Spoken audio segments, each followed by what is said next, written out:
Happy Thanksgiving, my friends. This is Emily Craig, and it is November the 28th, 2019. I've been giving some thought to thankfulness because what keeps coming up for me is let my people go.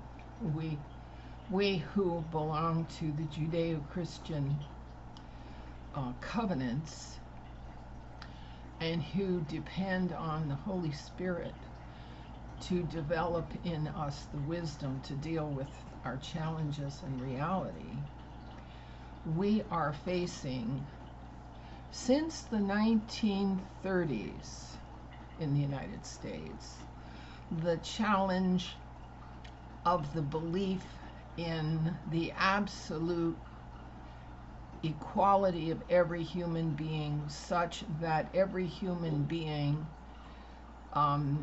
only deserves the same outcome and must produce the same input. That's socialism.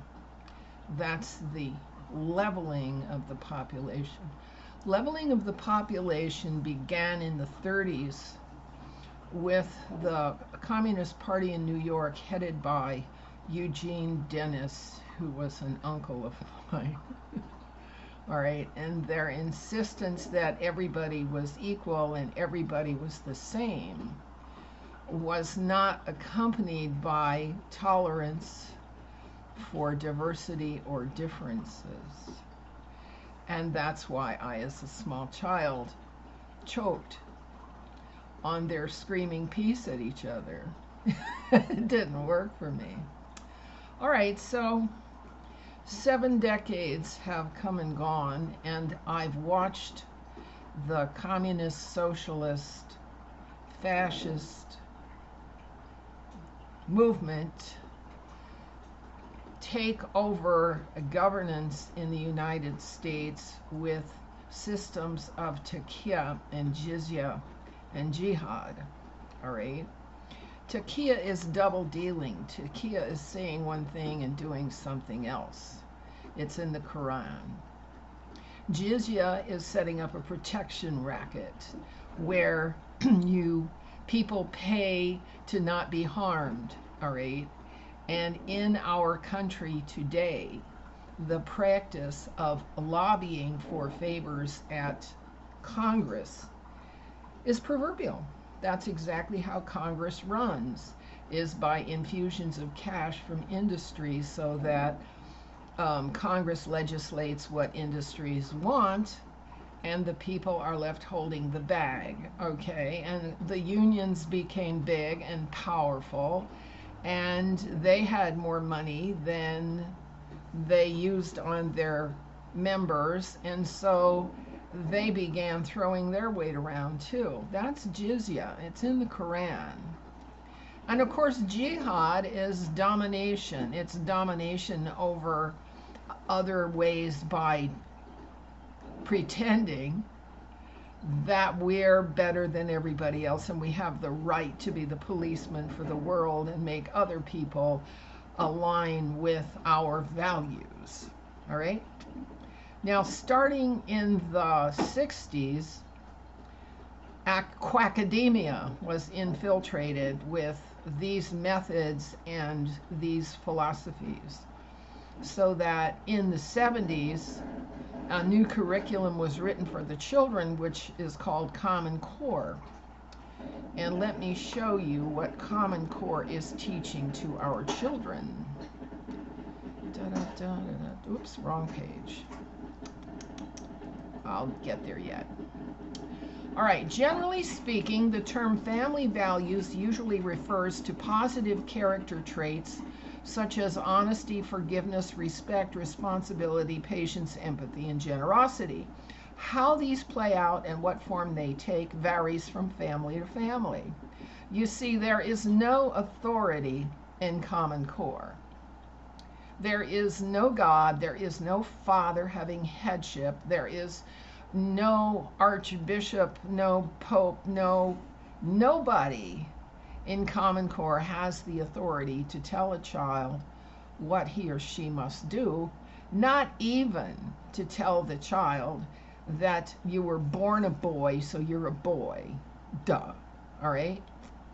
And the personal values that Common Core teaches is interdependence, resiliency, which is another way of saying say one thing, do something else, respect for self, never mind others, a relationship with God, integrity, but truth, it doesn't even appear in the heading, and a strong work ethic. Now, I was lucky.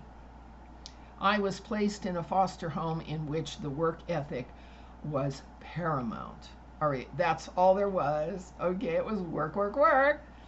And I adopted that, and I have found that the work ethic has saved me because I work all the time, I accomplish things. People who disagree with me say, yeah, I don't agree with you, but you've done some things, so, go in peace. Right. The work ethic is fundamental, but not for millennials. Okay. The millennials know nothing about parental headship or authority or the right to rule or sovereignty or dominion or respect. They haven't been taught. It's not their fault. The people that I finger for having destroyed the minds of our children are the teachers who have been teaching this Common Core impersonal top-down categorization scheme upon our children for the last 30 years and haven't noticed.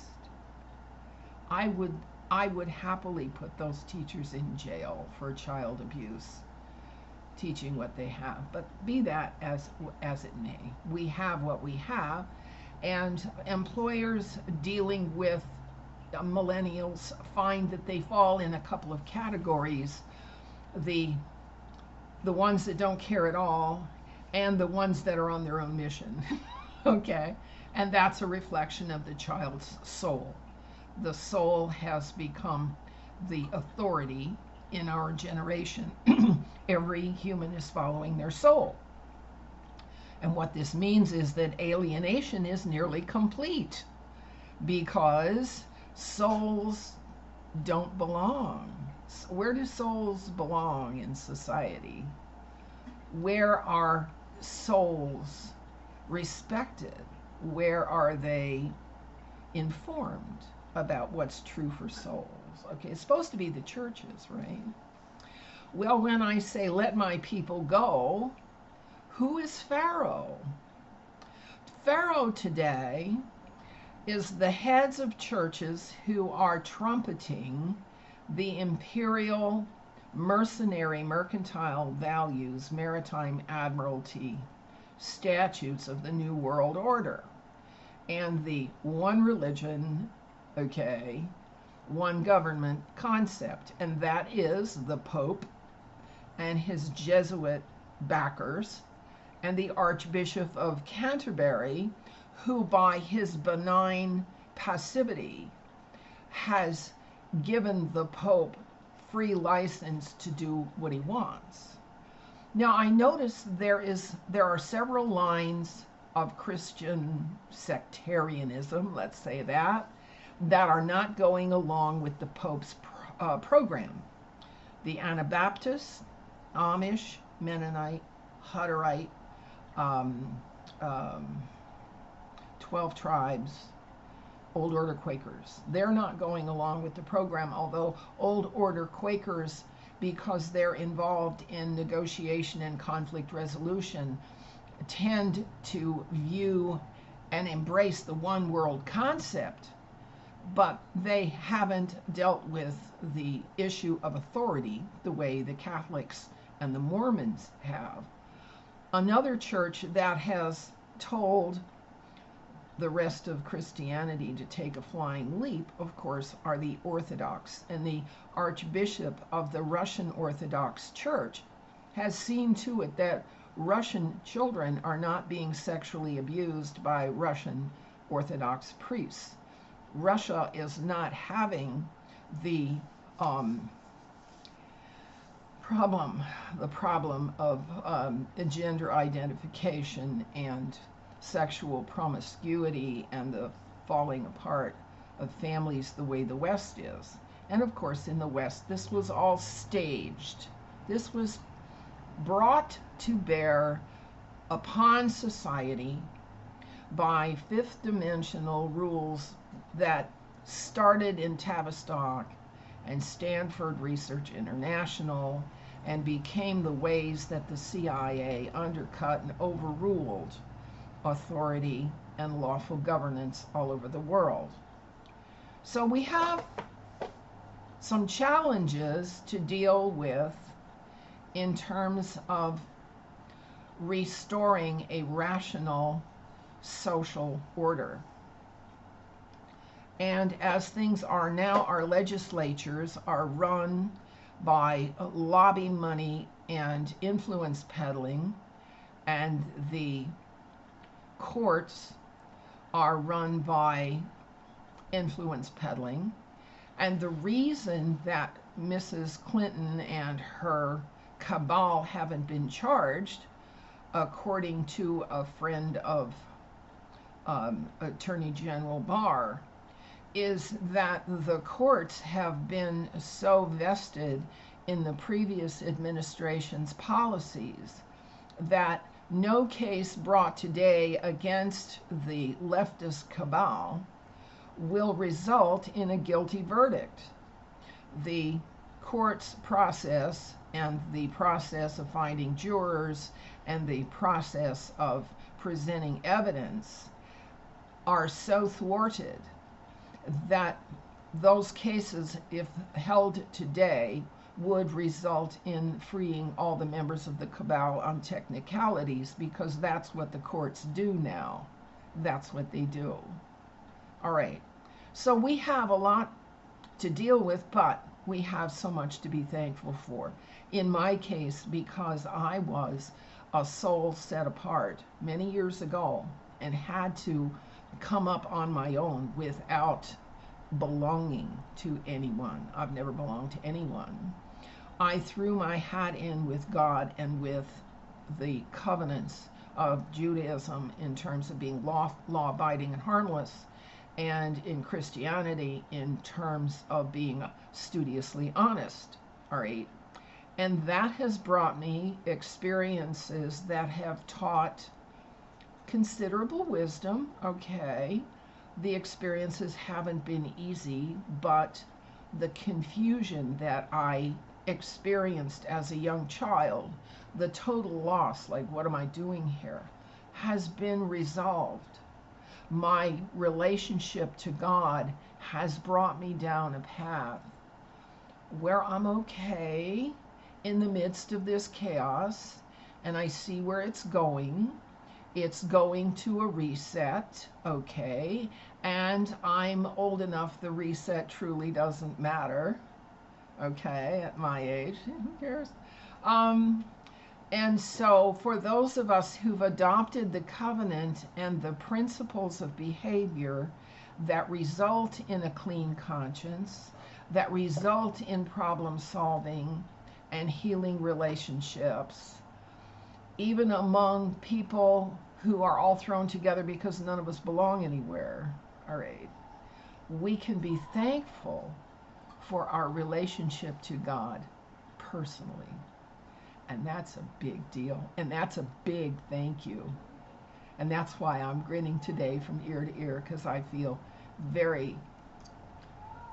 his hug today for what I have learned how to do in his service and what I think I'm going to learn how to do in the future, whether I'm here or somewhere else. It's all very interesting, let me tell you. Being on God's team is a really interesting experience, and it's a lot better than the gaming and the thinging and the hoarding of the world. So when I say let my people go, what I'm hoping for is that more disconnected souls like me will snuggle up to God and learn from him how to meet these challenges and how to become self-sufficient and how to become a people for God in His kingdom, wherever that is leading us. And it truly is a Thanksgiving day for me today. Thank you so much. And let me give you all a hug. Yeah, it's a good day.